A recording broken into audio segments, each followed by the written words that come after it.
Good morning. I am Dr. Bhaskar Shah, an intervention cardiologist practicing at Bombay. I have a 20-bedded nursing home known as Asirad Hospital. Later on, I had my career, founder member of Asian Heart Institute in Mumbai, and of late last 10 years actively involved as a director of cardiology and director of the board of Jupiter Hospital, Thane. Hi, I am Dr. Darshan banker from Vadodara. We are having a group of hospital known as Bankers Group of Hospital. We have 5 hospitals spread across central and south Gujarat with a employee base of almost 1,000 people and doctors. We are owning 5 setups and we are having a team of almost 120 doctors with us. Hi, banker. Hi. How are you? Oh, fine. Thank you, sir. Fine. Now, let us start the discussion with, primarily we are talking to a group of people on medical entrepreneurship as a cardiologist. Now, for everyone who wants to know, what is entrepreneurship? Entrepreneurship is starting a business or businesses where you are prepared to take a risk and with a hope of making profit. You have started with one and right now have set up of 5 good setups in Gujarat. What I would like to know from you is, if as a young cardiologist or even a person with middle-aged cardiologist, you want to start a setup because you feel that this is a good business to do with, how would you try and set up our organization or an institute like this? Starting a setup as a doctor, our mind frame is usually when we finish our say MD and then DM, our mind frame or the mind setup is like that we'll start having our own practice. There's a difference in doing a practice and doing a business. Business is something which you can run without you being directly involved. Practice is something which is you are directly doing it. So practice is like if you are here, your practice stops. For me, I'm doing a business, I'm here, my business doesn't stop. So I look at this difference as a major difference, that your physical presence is not always required in business. Your physical presence is always required for doing something which is known as practice, right? That's the first point. As a junior cardiologist, I would advise them to work hard,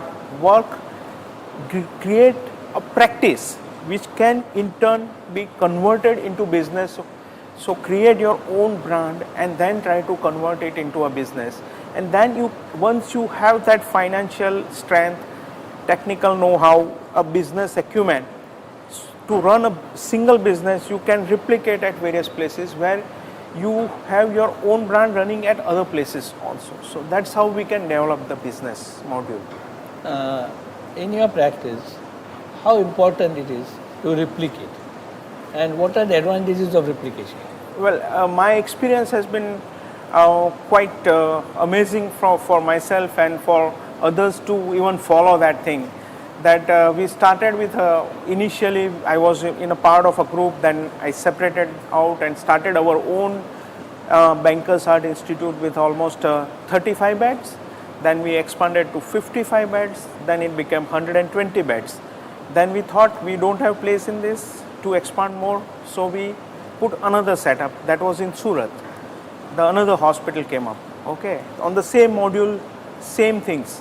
And we transfer certain people from our own setup so that we run the same SOPs, same way of treating patients, same way of managing patients, same way of managing the business.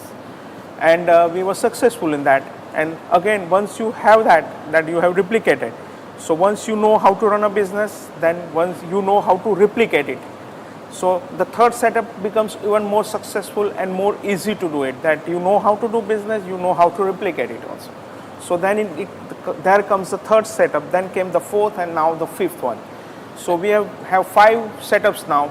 First was the business module, then became the replication, then business and replication in third, and it goes on now. I am sure you are planning still many more centers. Absolutely, yeah. Our dreams are big, and you want to follow that big dreams over a period of next 5 to 7 years? If I were to put it the other way around, when you're planning a business as a medical entrepreneurship, would you not like to exactly have a model which is easily replicable? Why not that be the first thing, that always plan a model which is very easily replicable? May it be hospital, may it be a center or non-invasive diagnostic center. And I would personally feel that that is what the way to go forward. The first thing which you need to do is always plan a model which can be very easily replicated, and then the success is yours. Absolutely, you are right, sir. But the issue with this is, in our type of medical business, I would put it medical business, because there involves, it's not like a restaurant business that you can train people in 6 months and replicate it at another place. Our business profile is such that you have to have human resource which is being trained sometimes for more than 15 years, right? Starting from MBBS to MD to DM and then post DM training. So that involves 15 years of training to get a human resource of that quality. Now, if you start a restaurant, you have a cook, you train him for 6 months according to your needs, and you can put it at another place, which is not possible in our business. So getting this in this type of service industry and to replicate that business module needs a lot of effort. And second point is, you will go to a new restaurant and eat it immediately, but you will not go to a new hospital and get your angioplasty there. So that is the biggest drawback of our system, that to get that faith, to get that amount of understanding and confidence of patients, society, doctors who are referring you, takes huge time, and that time varies from, let's say, 3 to 5 years if you do well. So your actual business in hospital starts almost, I always say that first 3 years you are losing money in making a hospital. 3 to 5 years you just get into equal sort of ground, and after 5 years only you become a profit making as a business in hospitals. I agree totally. But now if I were to think it a little different way, I agree that you first have first model in, establish your brand and name, and now if you want to go at a faster pace, would you not mind taking an equity partner and run at a faster pace rather than going at a very slow snail pace? Yeah, I would agree to that point, and a lot of people have done it and they have been successful. If you see Apollos, or for that matter Vocard, in a way, I mean obviously they face certain difficulties, but for that matter Shelby has come out very well with huge amount of startups in entrepreneurship, and Vikram has done extremely well. The point is, what you are talking is absolutely right, that you take a private equity partner and do say 20 setups together and replicate together. It's absolutely possible. For me, personal level, I am not at all in that module as of now. We have a lot of people coming to us for private equity, but and venture capitalists, but I call them not venture, it's a vultures, okay? And private equities are, I am not sure whether they, because we as a company, we are not even having debt. We are a debt-free company, and you always know that equity, private equity is a costlier affair compared to taking a debt. So we are not even ready to take debt as of now, because we are slow and we are happy with what we are doing. So that is the reason we are not doing it. I agree. But now, somebody who is very ambitious, wants to do it and go for a kill in, say, have 20, 30 setups in India, can always put such thing in mind. Absolutely. Here I would like to bring to notice for everyone that when we are talking of equity, we have two different types of equity partners available with us. A, who would, as you would label them as vultures, they are the people who are indirectly giving you debt at a very high rate of interest, and they bind you left, right and corner, and somewhere if you don't perform, they squeeze you out. But mind you, nowadays we have even equity partners who are in real term partners. They swim with you and they remain in air with you. And if you were to get a partner, equity partner, who is ready to swim with you all along, whether you really take a good swim across or you just dip yourself in between. And I would feel that type of partners are also nowadays very easily available. And just to quote, my son is in pharma industry and is in the supply chain system, and he's been there in the business for last 4.5 years only. Started at age of 26, he's just crossed 30, and in the supply chain system he was lucky enough to get equity partners who were real partners and not vultures. And mind you, in a span of 4.5 years, the growth has been phenomenal. They are the second biggest in the supply chain system with an annualized turnover of 1,200 crore rupees. Okay. So what I want to just put across here is that if you are lucky enough to manage an equity partner who is a real partner and not a vulture, you can have an access to a very fast growth also. Absolutely.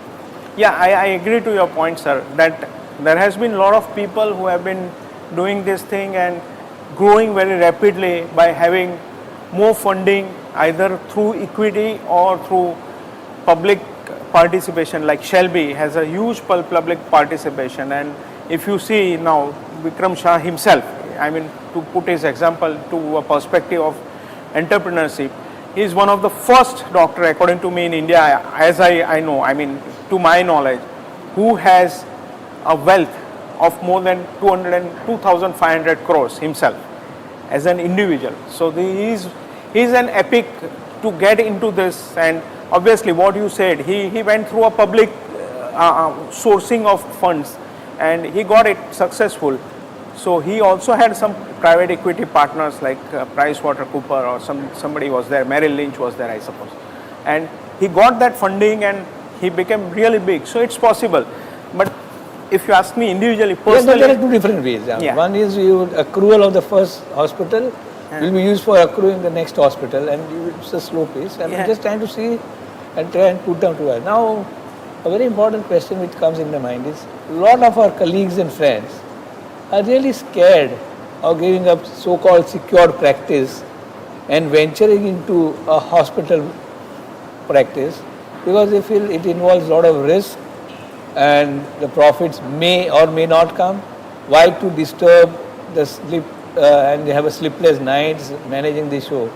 Do you really feel it is really sleepless nights? I'll put it this way, that when we started initially, I mean, to be very fair, first hospital we started with say 30 bed around, and initially for first 3 years we used to do like quite a reasonable, because by that time my individual practice had established, so we used to do a reasonable amount of work.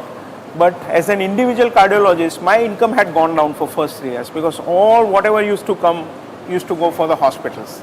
So it was the investment. You can't say so I mean, individually you don't have that much amount of money what you get in a practice for initial phase of that thing. Once you are through that initial phase, then you make others to work for you, and that's the best way to work.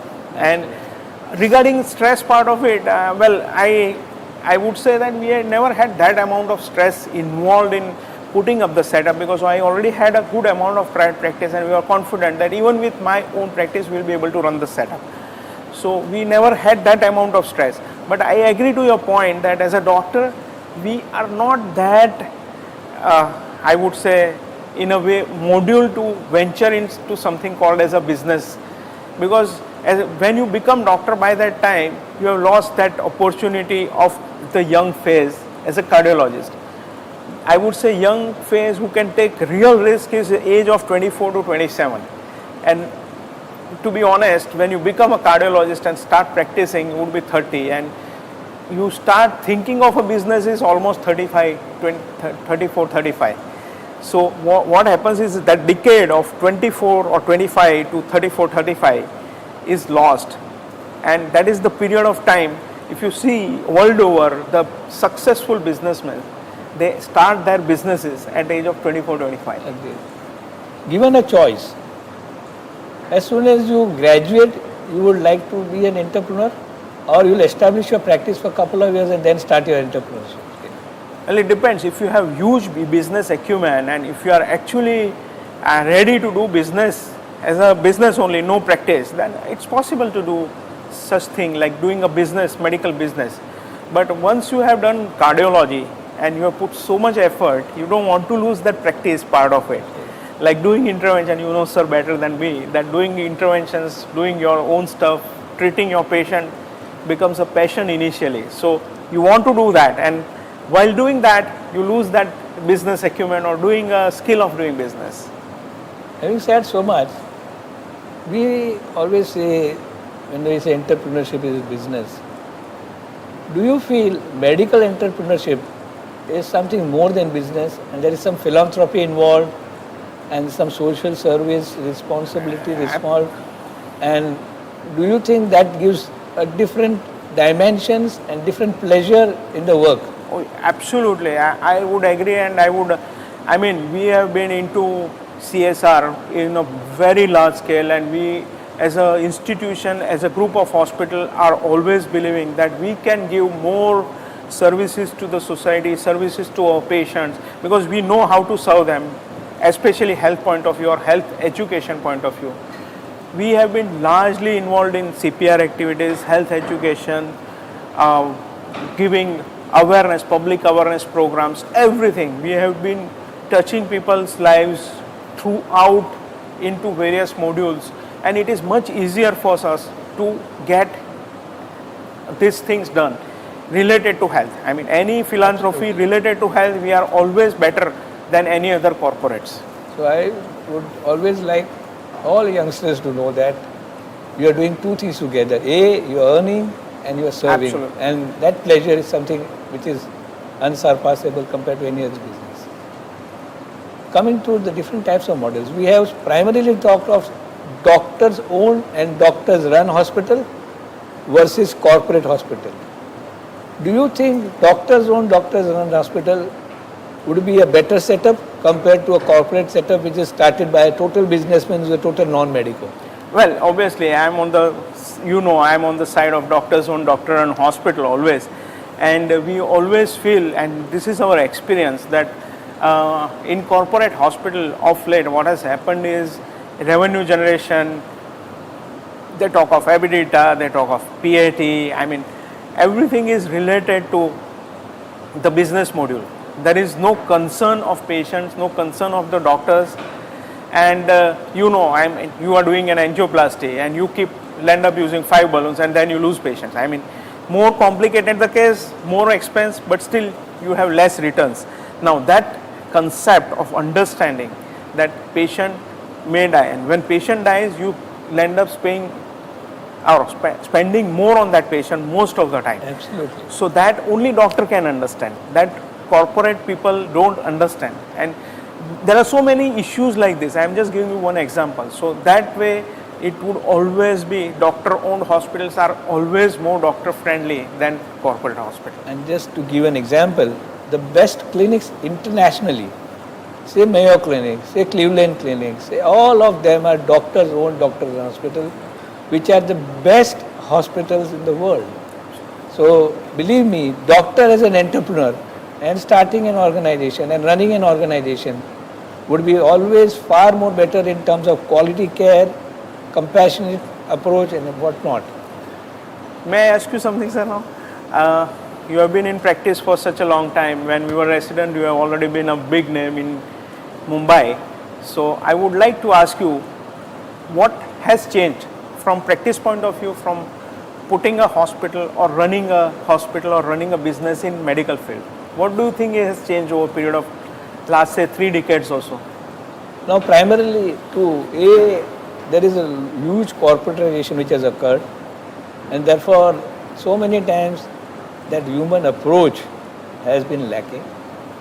B, unfortunately, there is tremendous lack of faith of consumers, so-called patients, in the doctor, and that has made the work of the doctor difficult, and even organization for that matter needs to take care of that problem much more. All the same, there is a time where the expectations of the patients have gone up. They want a better setup, better facilities, better results, and gradually what I am seeing is that smaller and smaller nursing homes will gradually go on stopping, and you will see much larger number of bigger setup coming up, where admin part and the various other regulatory things are well taken of care by the administrators, and the doctors can perform their core value work of delivering the goods to the patient.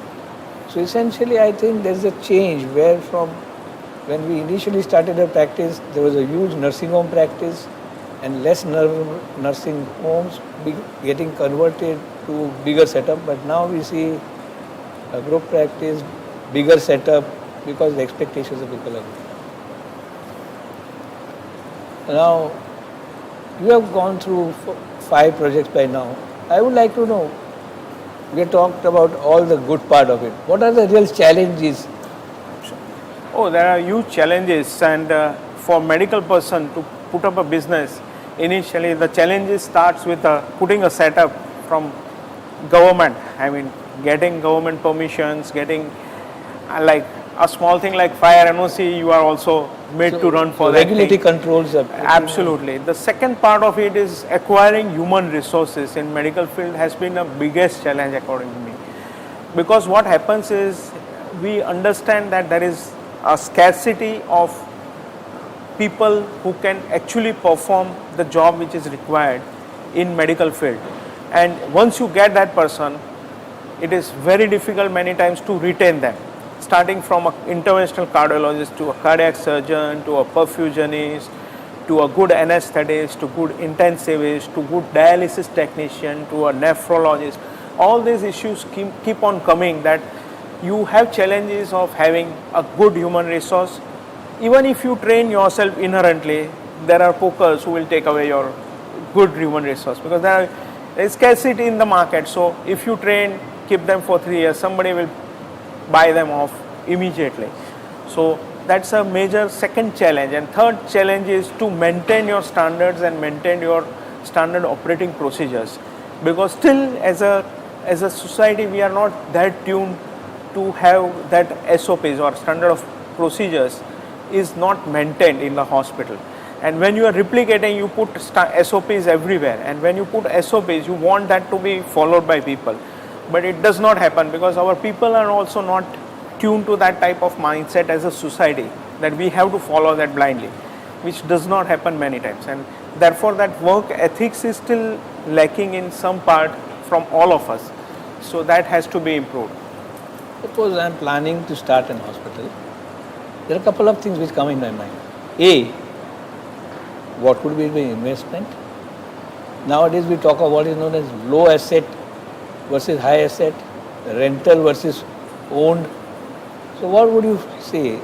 Is worth going for a low asset rental setup, or you feel you should own your property? One.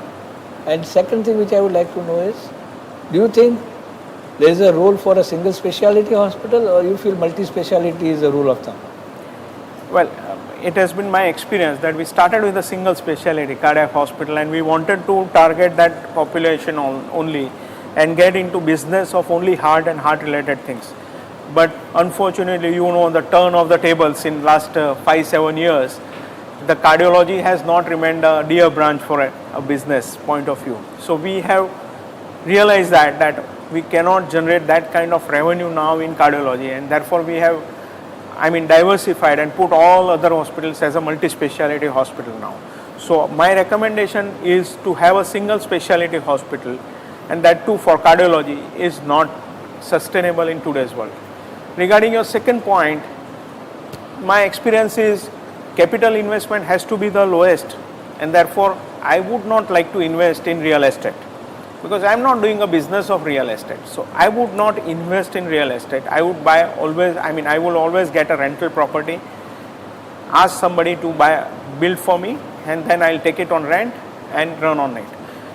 Your huge capital investment is saved by doing this, and actually it is more relevant in today's world, because what has happened is in today's world the real estate has gone down.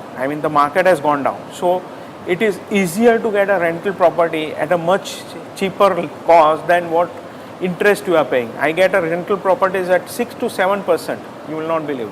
Like it is a 40 crore rental property. You get a rent of around 18-20 lakhs. which was unheard of maybe 5-10 years back, because real estate has gone down. You get a property is worth 40 crores at a rent of around say 16-17 lakhs. I would agree with, nothing like that, absolutely. Even in Bombay, if you were to talk, the rent would be only 2 to 3%. When you are going to absolutely. Out away, it's maybe 600. So probably we should not be worried too much, because nowadays the model which is well appreciated and well executed all across is a low asset, low investment, and for everyone who wants to know, a multi-speciality hospital should not have investment of more than 30 to 40 lakh rupees per bed. Absolutely. Agreed. Probably if you go and really buy it, the cost may really mount up to as high as about 1 crore or more. 1 crore or more. Now, having this setup, do you think there are any regrets in starting this? Well, you experience a lot of things which you need to change over a period of time in starting a setup. Let me put an example that what happens in all this is always a dynamic status involved in a hospital business also. It's not static that, okay, mindset is once you have put this, it will run only. Initially, we thought of putting a lot of things which we thought now is not right. Let's put it the way that initially we had only 14 bed ICUs in our hospital. Okay, we thought this is also huge. How we are going to fill 14 beds? Now we are putting say 30 bed ICUs and still we are short of beds.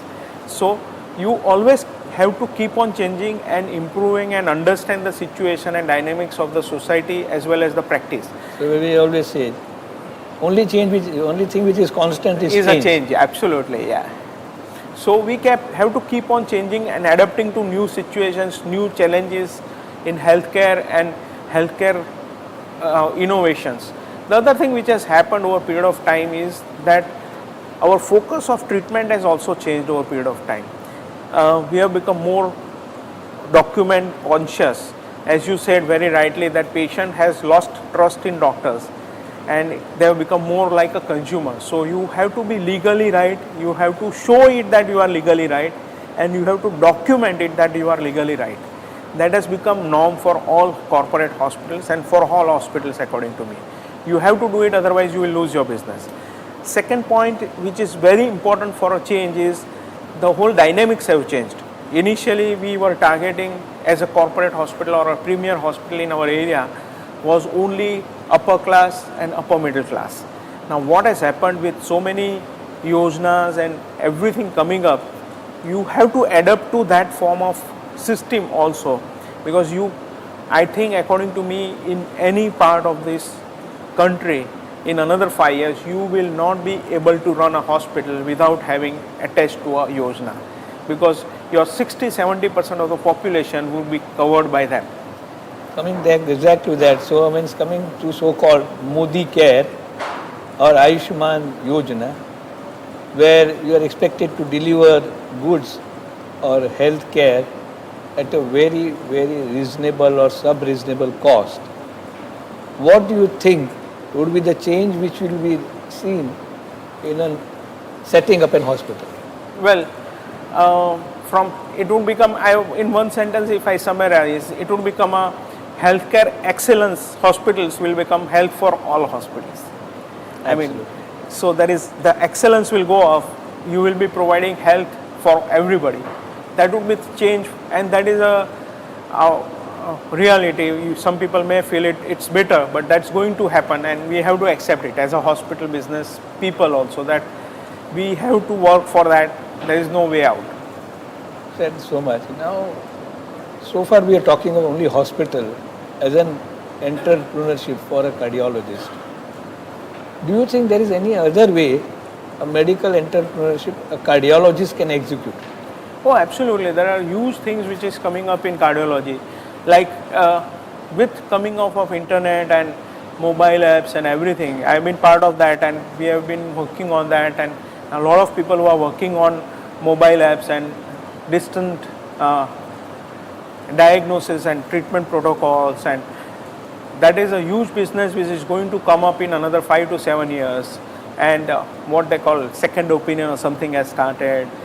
So one of the things which will happen to cardiologists is reading of ECGs, reading of echoes, reading of angiograms from a distance will become a reality, and they will, that's a business itself, a module which you work over a period of time, that everybody will look at it, that you have a team of people who works only for ECG, and there is a team of people who works only on echocardiography, which will read echocardiography for a lot of people all over the country. Right. So friends, we have to understand that we are just not talking of hospitals. We are talking of various other avenues which are open for a cardiologist to be done. As he told very rightly, you can just set up a series of multiple non-invasive diagnostic centers, and you can really go on replicating it from places to places. Or electronic medical record, EMR is another very good thing which is coming up. So primarily, yes, if you have an idea to do a business, and if you are prepared to take some small risk and hoping for a good profit in various different fields, a cardiologist can be an entrepreneur. Okay, thank you, sir. Thank you. Nice talking to you, sir.